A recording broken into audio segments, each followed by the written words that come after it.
Good morning, family, and Soul Tribe.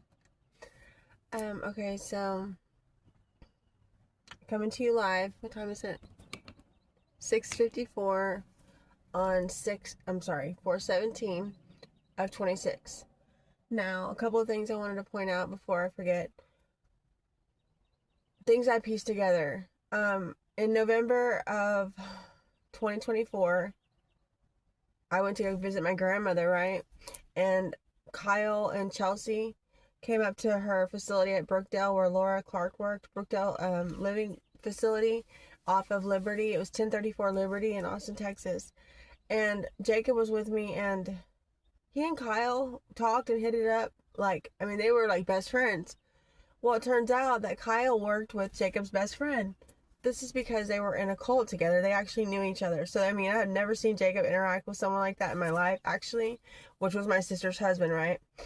Then I found out from Melody later on that my sister, Chelsea, Kyle, and Isley were going to the Georgetown Square all the time, going to Laserbeam, one of her shops there at the Georgetown Square. Also, Primadora, which is the other shop she has at the Georgetown Square, where they sell, it's like a gift shop. Really cute stuff, right? Our kind of vibe. I'm saying ours, like our energy. You know what I'm saying?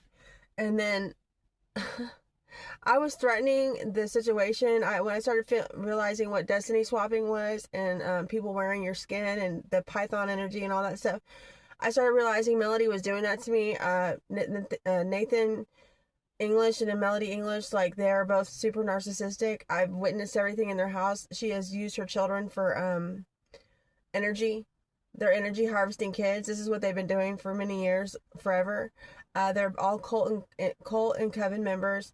Also, but my sister and Kyle were going out there. So, because Melody was like, "Oh, I've seen that little cutie. You mean that little girl?" She's talking about my niece because I had mentioned her. She said, "Oh, she's adorable. Why are they coming out here all the time? That's strange." From Kyle or Butte to Georgetown, which is quite a distance, and I never heard anything about it because, of course, they didn't talk to me about anything because they're plotting and planning. But then another thing is, when the last time I went and saw Jake and Laura Clark, I went over there and brought Laura flowers. She rejected them. This is right before I came and left to Georgia. And she comes running out there saying, "John, she's been threatening about us. We're going to die." She showed our address on social media and this and that. And John's like, I know. And I went without a phone or anything in peace. Considering everything that has happened, I was really just being a little facetious. But meanwhile, she was like, "Yeah," and she was even talking bad about Melody. Why are you talking to Melody? I'll talk to everybody because y'all are all cult and coven members.